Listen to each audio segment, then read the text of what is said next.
Hello students. So in this video we are going to learn the Prasanam's line drawing algorithm. In the last video I have explained the DDA line drawing algorithm. So here let us see the procedure first. Afterwards I am going to explain the steps how to proceed with the Prasanam's line drawing algorithm along with one example, then advantages and disadvantages of Prasanam's line drawing algorithm, right?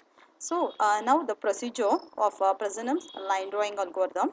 So first of all, the data what we are expecting to start with our Prasanam's line drawing algorithm is the values, starting coordinate value as well as the ending coordinate value. Say for example, here x0, y0 is the starting coordinate and xn, yn is the ending coordinates. So the point generation using Prasanam's line drawing algorithm involves 4 different steps. So the very first step is the same way we have to find out the del x as well as the del y from the given input. So del x is equal to the end coordinate of x minus the starting coordinate. So the del y is equivalent to the end coordinate of y minus the starting coordinate of y, right? And the step 2 is we have to calculate the decision parameter, which is considered as pk. Okay, so this is based upon this decision parameter only we will take the decision. Okay, so it is calculated as pk. How to calculate the decision parameter pk means which is equivalent to 2 del y minus del x. And the step 3, so here the step 3 is nothing but suppose the current point is xk as well as the yk, and we are supposed to find out the next point, right? Xk plus 1 as well as the yk plus 1. So how to find out the next point means it is especially depends on the value of our decision parameter pk. Okay, so to find out the next points, we are using two different cases here. So the very first case is when the pk is less than 0, what will happen? If the pk is greater than or equivalent to 0, then how to find out the pk plus 1 as well as 2k plus 1 value.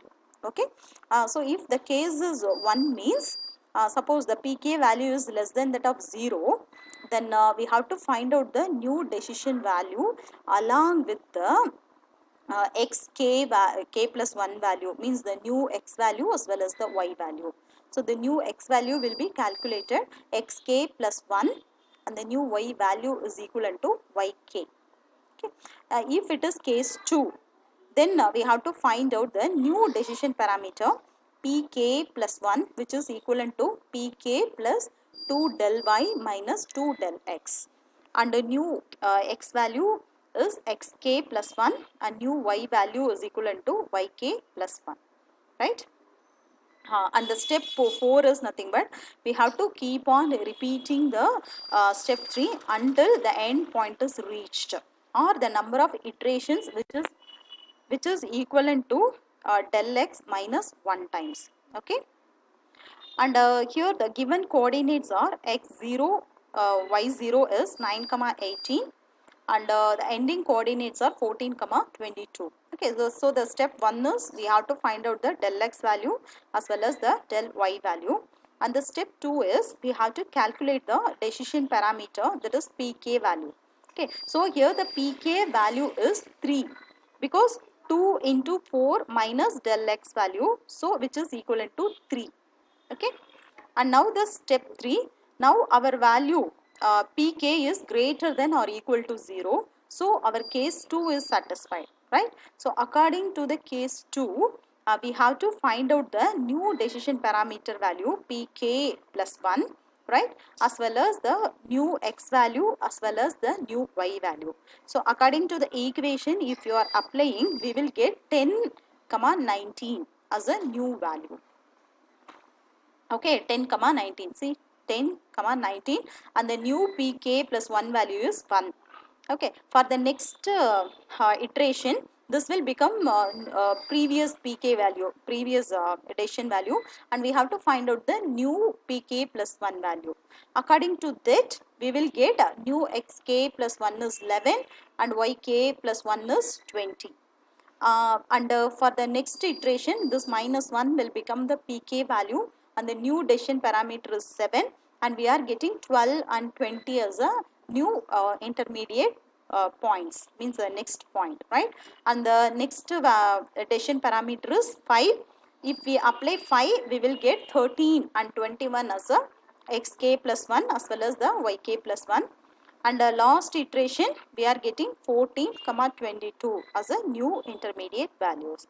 So in this way we have to keep on repeat the iterations until it reaches the last point 14 comma 22, or the number of iteration is del x minus 1, means 5 minus 1, which is equivalent to 4. Okay, so 4 times we have to continue this iteration. And next we are going to see the advantages as well as the disadvantages of the Prasanam's algorithm. So the advantages side, it is very easy to implement, and it is very fast and incremental algorithm.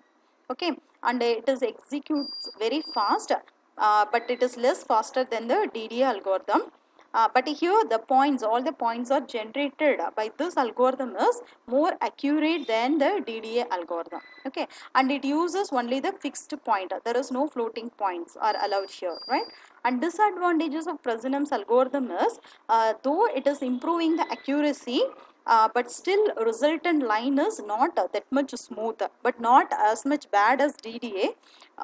But this algorithm is for the basic line drawing only, and it cannot handle the jackies. Okay, means that pixel, means we cannot get the smooth line. Okay, there will be some sort of jaggies. Okay, so this is the concept of Prasanam's line drawing algorithm with its advantages and disadvantages. I hope you have understood about the Prasanam's line drawing algorithm. In the next video I will explain the circle drawing algorithm, right? Thank you.